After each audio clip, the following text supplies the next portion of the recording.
Start recording. Hey, we're live now. All right.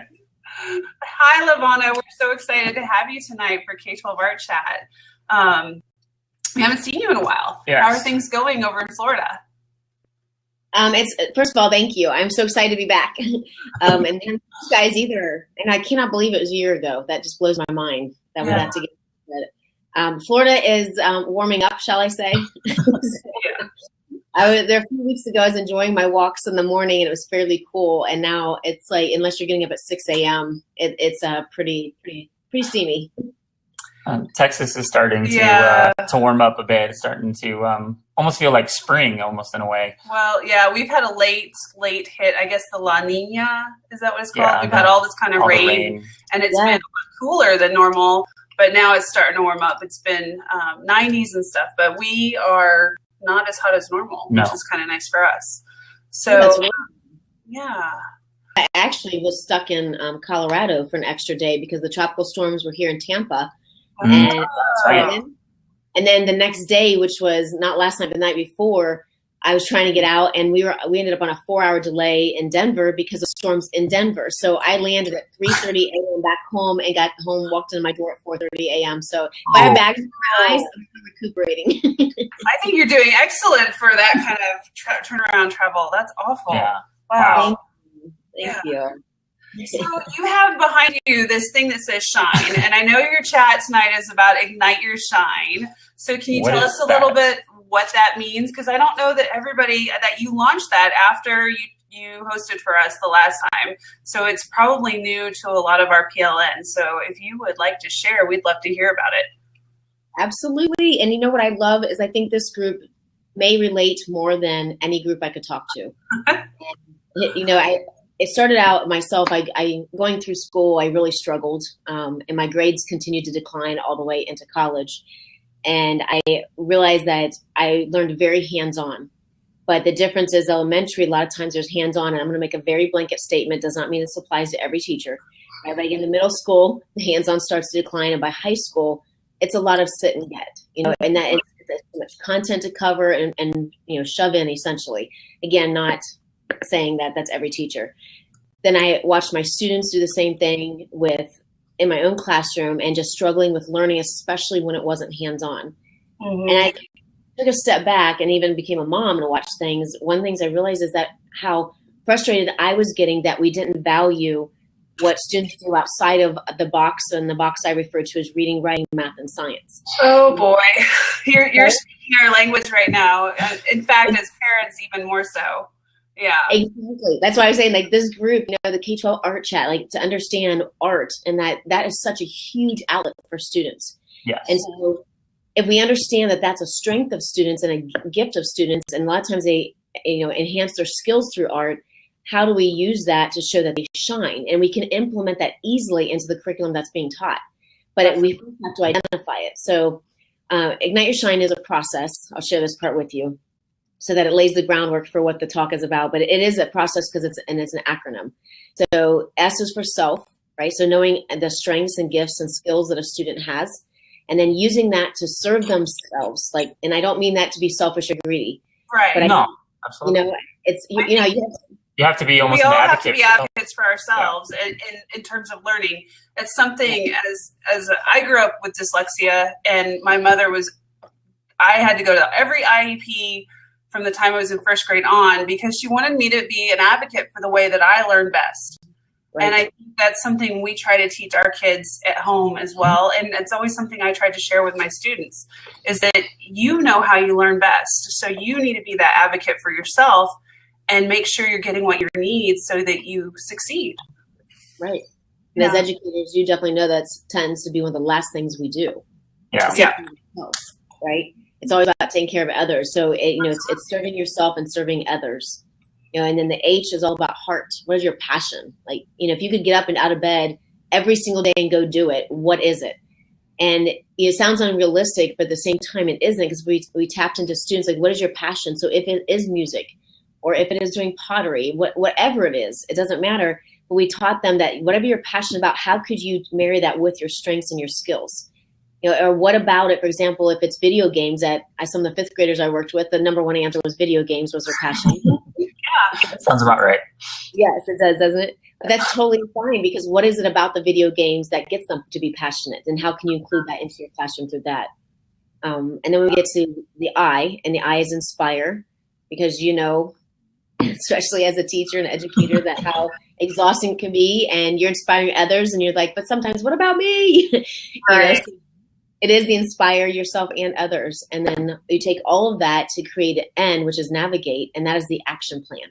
So it's great that you have these skills and strengths, and you have this passion, and you know how to stay inspired, but what is your plan to keep that going or to make that happen? And then my favorite part is the E, because if you do all of that, E is exceptional, and that's because you are becoming the exceptional you that you were meant to be. And it's not what somebody else tells you. It's not what school tells you. It is who you are meant to be. And that's why I love what you're doing, and really amplifying up what art is all about. And that art must be, it's a non-negotiable. It must be in every school and every classroom in some way. Yeah, I mean, that's our philosophy in every fiber of our bodies. We believe in arts integration. Rich is on, one of our PLN members is chatting on the sidebar here, and he said that he just found out that his son is only going to have art every other week at school. And, I think that's one of the hard things for kids that are music kids or art kids in elementary school, at least where we are. And we're blessed to have it once a week, but there are schools around us that don't have it, but maybe once a month. Mm-hmm. And I know that, and there's districts around us that just aren't as, we're very lucky to be in a district that really supports the arts. But, as a kid where art was my happy place in school, and I would think you would say that too. It's where I felt most successful, and to think about like Rich's kid not having it, it can be devastating for kids, and not having that thing that's their passion, if they don't have that opportunity. How do you teach this to schools or faculties? Because I'm just sitting here thinking about how general ed classrooms. I mean, Right. Well, to me, it comes in twofold. One, it's getting an understanding of what S.H.I.N.E is about, and why S.H.I.N E, because it's culture, it's social emotional intelligence, it's mindsets, it's grit and perseverance, it's so many components that you build that. And so when I come in with the schools and they understand the process of S.H.I.N E, and that every single letter is important, that's the first step. And then last time I was on with you all, we talked about engagement and brain power strategies and understanding how the brain learns. And that's the second part to me, is that if you come in and you shift the culture to understand the gifts that a student has, and identifying that, really getting to know our students and our faculty, right? Because, you had that colleague that you're like, oh, here they come. Right? So shifting the culture and sensing. So I can't agree with that. I love everyone equally. I love that answer. Okay, that's how we wish it would be, right? Yeah. But it can be, in my opinion, because if you focus, it's where that focus goes, right? If you focus on the negative of that person, science even tells us that we will foster that from them. We will actually create a situation to say to ourselves, yep, see, there they went again. I knew they would do it, because we actually, whether even if we're conscious of it or not, if we kind of foster that. But it's that coming in as a culture and really honoring and valuing. Those are the two words I use most, that it's honoring and valuing what every person has in that building, and then taking that to the next level of how do we use that and put that into the curriculum with the standards that have to be taught. And I don't think it's anything hard. I think it's an easier transition to do. I would agree with that. In fact, going back to looking at the positives that everyone has, as far as the faculty goes, I have kind of a different role since I work with just art teachers, but something my leadership team and I are working on this summer is putting together a guru list. Because in arts ed, we get a smattering of everything. When you go to school to be an arts educator, you learn a little bit of weaving, a little bit of pottery, a little bit of photography. You do a lot of drawing, because you have to have the life drawing courses. But you don't get to be an expert necessarily in anything unless you truly find that thing that you want to keep doing. Yeah. And then really when you become an expert is when you have time for professional development, and then you keep taking professional development in that. But, what I have found in just the little bit of time that I've had this this role is that there is someone that knows something. Like if I have a kiln issue, I know the teacher I can call and say, walk me through what to do to fix this kiln. Or if I know I have a weaving project that I just can't figure out, I know that I can call Christine Miller because she's our fiber expert. You know, we have a guru in every area. And what I'm seeing by calling out those things is just this excitement that I get to be the guru of, you know, oil painting or digital painting or whatever it is. And it really brings out some of their having their passion. And, yeah, it's been kind of exciting. Yeah, there's a reason they're guru in that, right? It's something right. of high to them. Yeah, definitely. Rich is asking a question here. He wanted to know what a staff's response has been to your presentation so far. I guess just for some staffs, it might be a little bit of a cultural mind shift. And he's curious if it's been a very positive, if they've embraced it, you know, that kind of thing. Yeah, no, actually, it's been overwhelming to the point that it is my #1 most requested by far keynote and fun shop. And I think if you think back to, or if you look at, you know, us as humans, the #1 need we have outside of survival needs would be to connect. Yes. You know? And so to know that we have meaning and to know that we are valued. So that's the whole process of Ignite Your Shine. So I come in kind of two different ways when I do this. I'm addressing the needs of students in the classroom and how do we help every student understand how they shine. Mm-hmm. But it's also yourself. Right? So actually, I'm going to say 3 things. It's yourself. And it's interesting. That's the most common comment I get is afterwards or at lunch or on break, they'll come up to me and say, you know, I came here to learn about my students and I see, you know, complete ways to put this in and really rock this out in my classroom to show how my kids shine. But I have to be honest with you, you really made me reflect on my own life. Mm-hmm. So that's exactly what it is all about, you know, and there's been circumstances in my life that have caused me to reflect and unfortunately been a lot of tragic, you know, or very unhappy circumstances. And I remember the most significant one, which is, you know, something I'll probably reflect on a little bit in one of the questions, is that it took a life-changing accident for me. And it wasn't until I was 38 years old that I finally went, wait, what exactly do I want to do? And more importantly, who am I?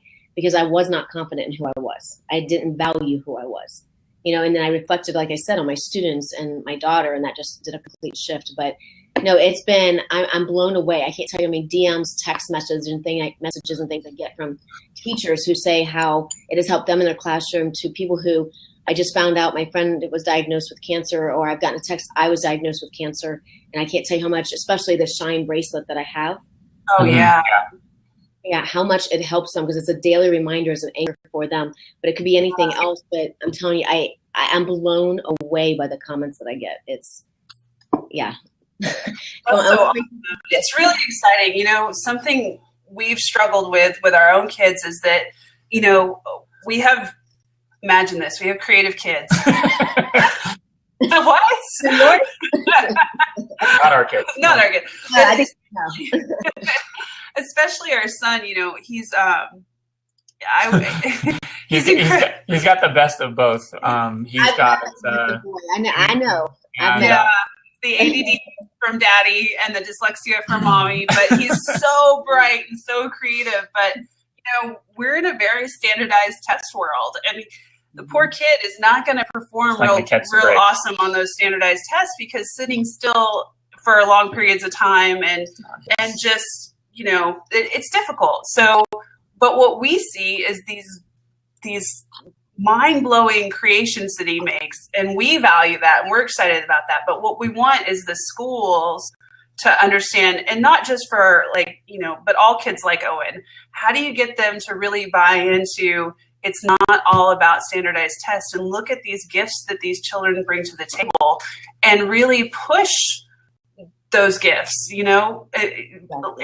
That's really what gets them going. You know, if a kid is into Minecraft, use that with architecture and math and leverage that so that they're more successful. And science even. Yeah.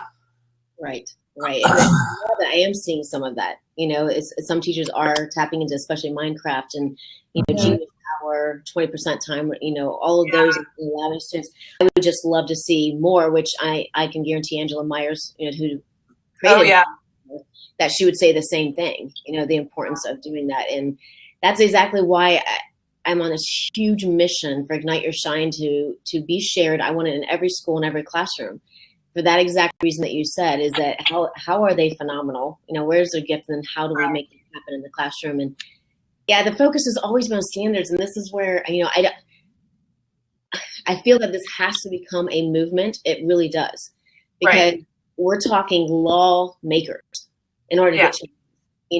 But I believe that it can't be one of us, 2 of us, 20 of us, 100 of us.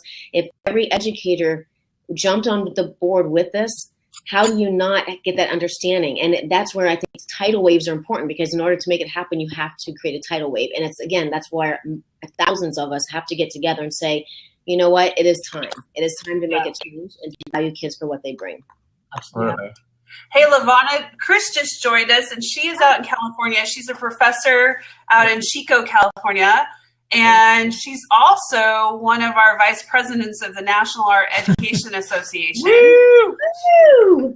Yeah. So talking about lawmakers, they lobby on our behalf as art educators. And I think NAE really gets the fact that it's not all about standardized tests, that creativity is what's going to change the world, that creativity and innovation. And we really need to be sparking in on that. I think that it is interesting to see all these people opting out of standardized tests, though. I don't know how I feel about that, because sometimes that can weigh negatively on the teachers if they have a performance-based review. But it's a double-edged sword. It is interesting to see, because at the university, I'm at Cal State Chico, and it's one of the well-known teacher education sites. It got started over 127 years ago with teacher education. And we work with the student teachers, and we give them lots of creative ideas. And then when they get into the schools where they're hired in California, Nevada, Oregon, and we get emails from them saying, all those great things you showed us, we're kind of constricted right now. And it's because of those, the standards, but the standards actually provide benchmarks. So we've always approached it in the instruction of there's a balance, but let's talk about advocacy, because education continues to change. And I see you're nodding on it, right? And so that's the nature of the beast. Yes. Yeah. That's right. And students, empowering students to have their voice with this along with ours, that's when, to me, that's true advocacy, because they're understanding their own uniqueness and own value or shine that they bring to the table, and then giving them that voice along with ours. Absolutely. I'm glad you joined us. Thank you. Yeah. LaVonna, have you thought about doing your S.H.I.N.E presentation for undergraduate students so that they have this mindset or this tool going into teaching? No, I haven't. Let me write that down. No, I did before they ever get to the classroom. Yeah. Right. No, that's it. And that's exactly it. When Brain Powered, that was one of my missions, that was to get that, because, why try to change things or put the knowledge out there after they're already in the classroom and establishing, if they know beforehand those habits, so to speak, or values that they for what they do could be placed in before that. So exactly. No, Ignite Your Shine. No, it should be everywhere. Right. Well, and the idea would be to think about, it's not just undergraduate. I mean, some states like California, students come into the credential program after they have their undergraduate, before they get their master's. So the target would be teacher preparation programs. Mm-hmm. Yeah. Hot tip. Their hot tip. No, I agree. Like that would be my dream, because talk about making a greater impact faster. People then going to go out to all these different schools and already have had that as a foundation and understanding of what to do. So no, that's fantastic. Thank you. Well, we are about 9 minutes away from the chat, and I think we should probably kind of wrap it up, because TweetDeck's going to start going here. going to get hopping here pretty and it's quick. going to get hopping, and then I can't focus at all on anything other than typing, crazy typing. So I do need to say that your chat that both of you were tweeting, run only 15 minutes, grab your beverage. I grabbed it, but then I didn't know what and so I'm all geared up now for the chat because I figured out. So thanks for introducing me to Blab. Oh, look at in the jar. I know it's a green juice. It's healthy. Oh, okay. You have to show us all up. I see. That's so funny. So do either of you have any parting words before we take off and chat with everyone? Chris, if you want to go ahead. No, it's been a great opportunity. I know I just kind of popped in here at the end, but I've already learned a lot. I didn't know anything about Blab, and I don't laugh, but I sat looking at TweetDeck going, where's Blab? How do I find it? But then I did problem solving, and it took me a few minutes. That's why I was a little bit late, but now I've learned. So that in itself was an inspiration. So there we go. Cool. All right. Glad it certainly seems a little bit smoother than our Google Hangouts that we were doing. It took us a little while to learn too, Chris. Matt messed around with it all day today to get it on our computer. We had the app on our phone, and that's we did our last chat with Tim. We did a little app. We did it from our phone, and that was not so good. Well, I'm on my phone, so now that'll be the next step for me. Thanks, you've paved the way. You'll have to ask Matt about that. He figured that out today. So. Very good. Well, we'll see you in the chat. All right, sounds good. All right, LaVonna, you're the best. Awesome. I cannot wait to learn more about S.H.I.N.E with you in just a few minutes. So thank you for everything. We'll see you online. All right, bye guys. Bye. Bye.